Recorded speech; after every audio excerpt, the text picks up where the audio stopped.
యెహోవాను ప్రేమించు వారులారా, చెడుతనమును అసహించుకునడి. తన భక్తుల ప్రాణమును ఆయన కాపాడుచున్నాడు. చెడుతనము అనేది ఏంటో చెప్పగలరా?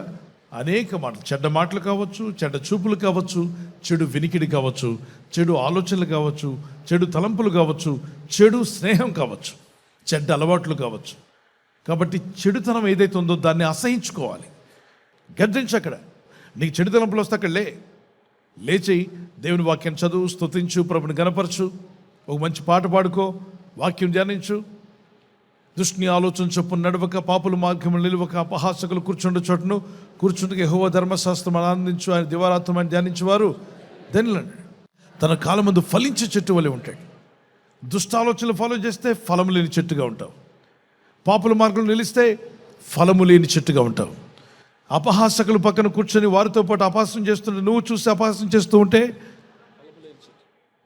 ఎండిపోయిన చెట్టుగా ఉంటావు. తన భక్తుల ప్రాణాన్ని కాపాడుతాడు. ఎవరా భక్తులు? చెడుతనాన్ని అసహించుకునేవారు.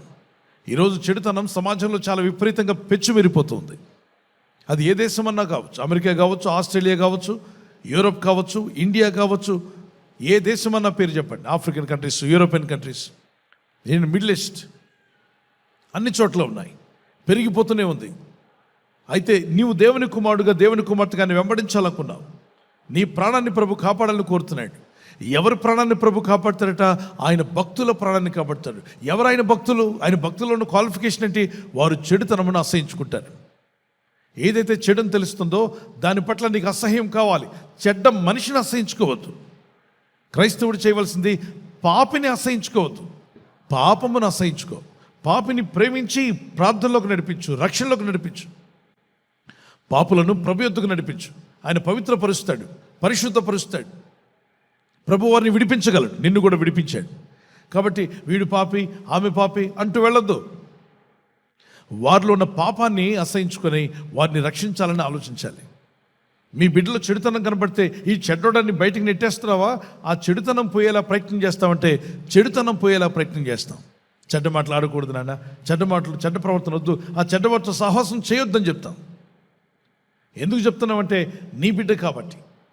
మరి దేవుడు ఎందుకు అంటున్నాడు చెడ్డ లోకంలో చెడుతనాన్ని ప్రేమించొద్దని? నువ్వు ఆయన బిడ్డగా మారావు, ఆయన కుమారుడుగా మారావు, ఆయన కుమార్తెగా మార్చబడ్డావు. You become a follower of Jesus. కీర్తన 45:7 నీవు నీతిని ప్రేమించి భక్తిహీనతను ద్వేషించున్నావు, కావున దేవుడు నీ దేవుడే చెలికాండ్ర కట్టే హెచ్చగునట్లు నిన్ను ఆనంద తైలంతో అభిషేకించున్నాడు. చెడుతనము అసహించుకున్నట్లయితే ఏం చేయబడుతుంది? నీ జీవితం ఏం చేయబడుతుందంటే హెచ్చించబడతావు. 45 కీర్తన 7 24 కీర్తన 4-5 హెబ్రీ పత్రిక 1:9. 3 నీ ప్రాణం కాపాడబడుతుంది. కీర్తన 97:10 ప్రభు యొక్క ఆత్మ నీలో నడిపించునుగాక. 3 మంచి రోజులు చూస్తావు. కీర్తన 34 12, 13, 14 1 పేతురు 3:10 ప్రభు మిమ్మల్ని విడిపించి బాగు చేయనుగాక. ప్రార్థన చేసుకుందాం. పరిశుద్ధమైన తండ్రి, నాలో కార్యం జరిగించు ప్రభు. మాకు వివేకం దయచేయి, జ్ఞానము దయచేయండి ఆయన. ప్రార్థించే మనసు మాకు దయచేయండి, ఆత్మీయత మాకు దయచేయండి, భక్తిని మాలో కలుగు చేయండి ప్రభా. అభివృద్ధినిచ్చేవాడు నీవేనైనా. ఆ జీవితాలను సరిచేయండి ప్రభా. మీ ఆత్మతో నింపండి యేసయ్యా. మీ సహాయం మాకు దయచేయండి, ఆశీర్వదించండి ప్రభా. నీ అభివృద్ధి నాకు కావాలి యేసయ్యా. మీరిచ్చే ఆశీర్వాదం నాకు కావాలి. నన్ను ఫలింపజేయండి ప్రభా. ఈ రాత్రి నెమ్మదితో పండుకొని సురక్షితంగా కాపాడబడినట్లుగా నీ అగ్ని కంచి వేసి మమ్మల్ని కాపాడండి. మీ చిత్తములో కొనసాగే కృప అందరికీ దయచేయమని యేసుక్రీస్తు ప్రశస్త నామములో మీరందరికీ చక్కని నిద్ర దయచేసి తెల్లవారు లేచి కృపను మాకిమ్మని క్రీస్తు నామములో అడిగి వేడుకుంటున్నాం మా పరలోకపు తండ్రి. ఆమేన్. ఆమేన్. ఈ వాగ్దానాన్ని మీతోనే ఉంచుకోకుండా లైక్ చేయండి, షేర్ చేయండి. అనేకులు ఈ యొక్క ఛానల్ సబ్స్క్రైబ్ చేసుకోమని తెలియపరచండి. సబ్స్క్రైబ్ చేయని వారు కూడా సబ్స్క్రైబ్ చేయండి. Good night. God bless you.